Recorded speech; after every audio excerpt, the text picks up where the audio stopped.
tufa wata sabuwa yanzu asirin wani basarake ya tonu wanda ke yin garkuwa da mutane. Shi dai wannan basarake asirinsa ya tonu ne bayan an sace wata matar aure da ‘yarta guda ɗaya,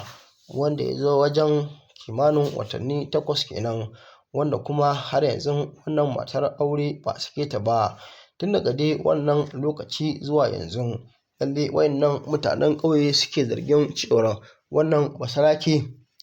shi ne ya sa aka sace wannan matar aure, to amma kuma a wancan lokaci ba su kama shi ba, sai da suka tabbatar da cewar lallai yana da hannu, inda kuma a yanzu ya yi yunƙurin ƙara yin garkuwa da wasu. Tun daga wannan lokaci ne yanzu wannan mutanen ƙauye dama suna nan suna bibiyarsa, inda zargin da suke sai ya tabbata gaskiya, wanda take yanke suka kira jami'an tsaro, wanda yanzu wannan bawan Allah an cafke shi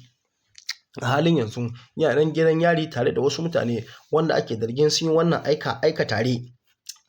Kamar dai yadda kuke gani lallai waɗannan mazauna garin ne, inda suka fito suna zanga-zanga, inda suka ce lallai ba za su taɓa bari ba cewar lallai wannan mutum a sake shi, tunda sun ji ana jita-jita cewar lallai masarautar Katsina tana da hannu, cewar tana sa hannu akan cewar a saki wannan bawan Allah ya zo ya ci gaba da aikin ɓarna, inda suka ce to lallai ya tabbatar yanzu ko da an sake shi to sai dai fa ya nemi wurin zama, amma wannan garin nasu ba su taɓa barin shi ya zauna ba. A wanda zai baka haushi, ita dai jihar Katsina kowa san tana daga cikin jihohi na arewacin Najeriya wanda 'yan bindigan nan suka hana su zaman lafiya, wanda kuma ake yin garkuwa da mutane ko da wani lokaci domin karɓar kuɗin fansa.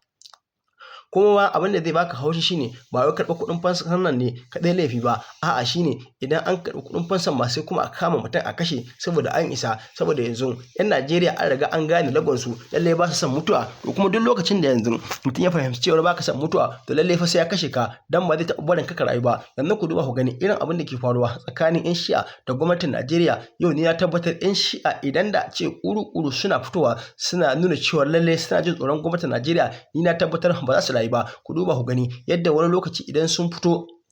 suna muzahara, kuna ganin yadda jami'an tsaro suke kama su suna kashewa, wani lokaci a kama su a kai su gidan yari, amma kuma za ga idan gobe Sheikh Ibrahim Zazzaki shugaban su kenan ya ce lalle su fito su ci gaba da muzahara, za ka ga ba gudu ba ja da baya za su fito su ci gaba da muzaharar nan yadda suka saba, wanda kuma ko da wani lokaci kamar yadda nake so in gaya muku cewa lalle idan da a ce suna jin tsoron mutuwa to lalle da hakan ba zai taɓa yiwuwa gare su ba. To haka ya kamata lalle mutanen Najeriya a wannan halin yanzu su zamanto kamar 'yan Shi'a, kwata-kwata kas suke tsoron 'yan bindiga. In 'yan bindigan nan su zo ko ba ku da bindiga ku tunkare su, mutuwa dai kwaya ɗaya ce ba dai guda biyu ne ba, wanda kwanan shi ya ƙare ya mutu, wanda kuma kwanan shi bai ƙare ba zai ci gaba da rayuwarsa. Idan aka yi haka da su yau, gobe aka yi haka da su, ni na tabbatar dole za su haƙura, kuma duk wanda suka ɗauka suka ce a bada kuɗin fansa, kar wanda suka kira a waya ya ɗauka a yi banza da su, in kan kashe gobe su kama su kashe. Ni na tabbatar idan aka yi haƙuri na shekara guda to za a fita daga matsalar da za a shekaru 30 ana yin ta, tunda yanzu wannan harka na garkuwa da mutane ta kwasa kusan shekaru 20 ana yin ta, har yanzu ba a bata ba.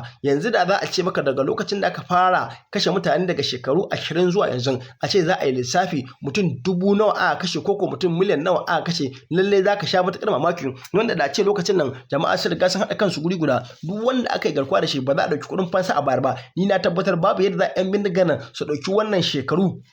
har guda 20 suna garkuwa da mutane ba tare da sun bari ba. Su da kansu dole za su ajiye makamai, domin kowane lokaci kamar sana'a ne, duk sana'ar da ka kama yanzu kaga cewa lalle kana samun kuɗi, kaga babu yadda za a yi ka bar wannan sana'ar ko mai kyau ce ko mara kyau ce. To amma duk sana'a ko mun kyanta ko mun ribata, lalle in kai ka kama kaga baka samun komai, dole da kanka za ka haƙura ka bata. To haka wannan harka na garkuwa da mutane ke, duk lokacin da aka ce yanzu an yi garkuwa da wani ɗan uwanka ka ɗauki miliyan 10 ko miliyan 20 ka je ka ɗauka ka ba wannan 'yan bindiga, to lalle wannan kuɗin da ka ɗauka ka ba su da shi ne za su je su ƙara siyan wasu makamai, kuma gobe su je su ƙara kama wasu su kashe. Domin yanzu ko kwanan nan akwai wani bawan Allah da suka kama a jihar Zamfara, wanda kuma kafin a kama shi lalle an kama 'yan uwansu sau 3 zuwa sau 4, wanda kuma ya ɗaukar kuɗin fansa yana bayarwa. A ƙarshe shi kanshi mai gidan suka samu nasara suka kama shi, inda suka ce lalle sai an ba su kimanin kuɗin da ya kai miliyan 25,700. Haka kuma ka ɗauki wannan kuɗi aka ba su, amma kuma a ƙarshe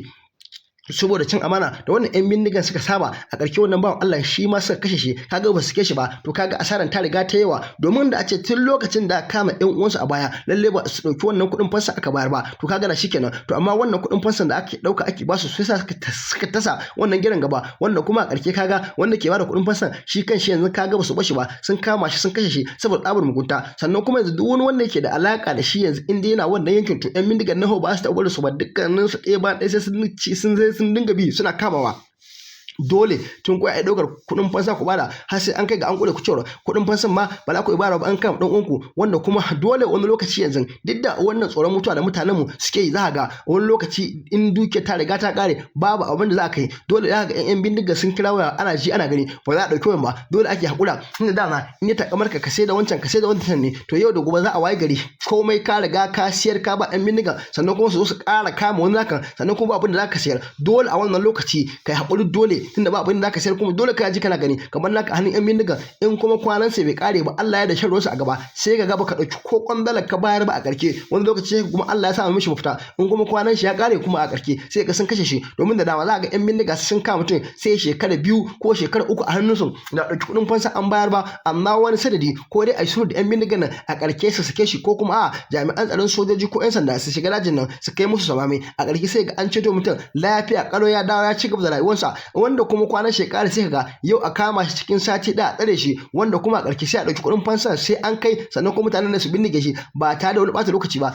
dan Allah dan annabi idan yau ne farkon zuwan ka wannan tasha ta mu ka danna mana alamar subscribe ka danna mana alamar ƙararrawa ka share din bidiyon nan kai lakin muna godiya sosai ga cikakkun bidiyoyin dan ku kalla mu abin da muke so gwamna ya ɗau doka akan wannan bawan Allah saboda mu mai dohi ma anan gaskiya illa ce ba mu bukata barazana ce. Mazauna gundumar yan molu da ke cikin karamar hukumar ɓaure ta jihar Katsina suna kira ga mai martaba sarkin Daura akan ya dakatar da wakilin hakimin yan molu akan zarge shi da ake yi na kitsa satar wata mata da jaririnta a garin Anguwar Rai duk a cikin karamar hukumar Ɓaure da ke yankin masarautar Daura a jihar Katsina.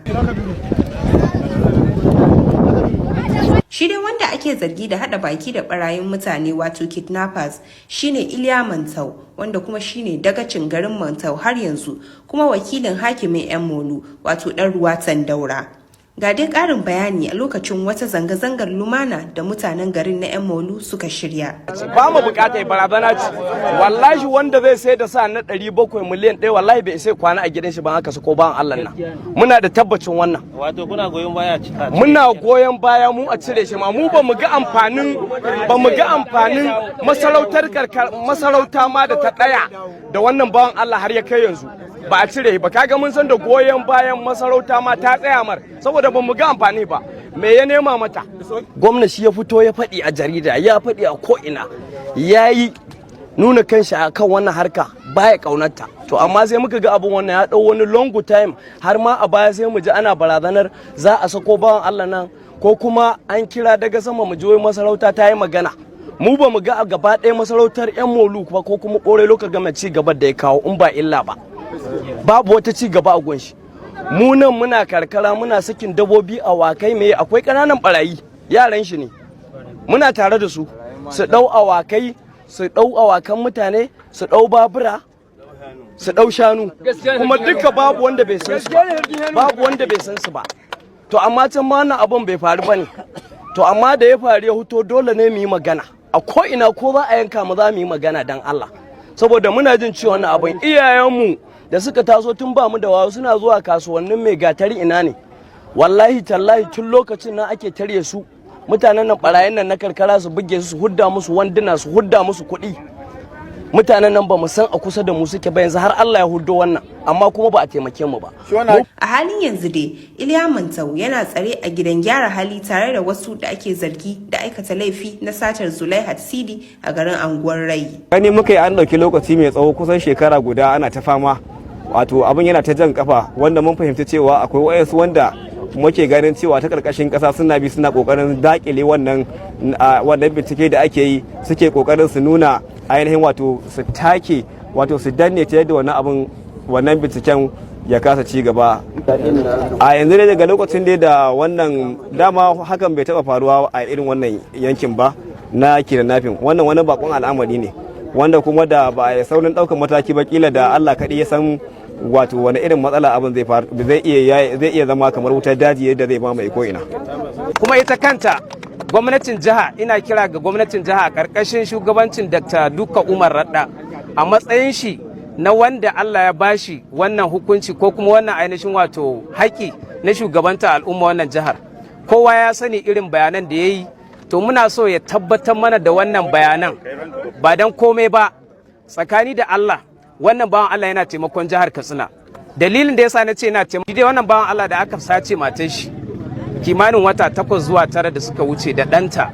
tsakani da Allah a nan yankin gaba ɗaya ko in ce a Ɓore local government ko kuma ka ɗauka tun daga Daura zone, abin da ya kawo ya haɗa da wannan makwauciyar tamu ainihin jihar Jigawa, ba mu da wani mutum ɗaya tallin tal wanda ake amfanuwa da shi yake taimakon al'umma kamar wannan bawan Allah.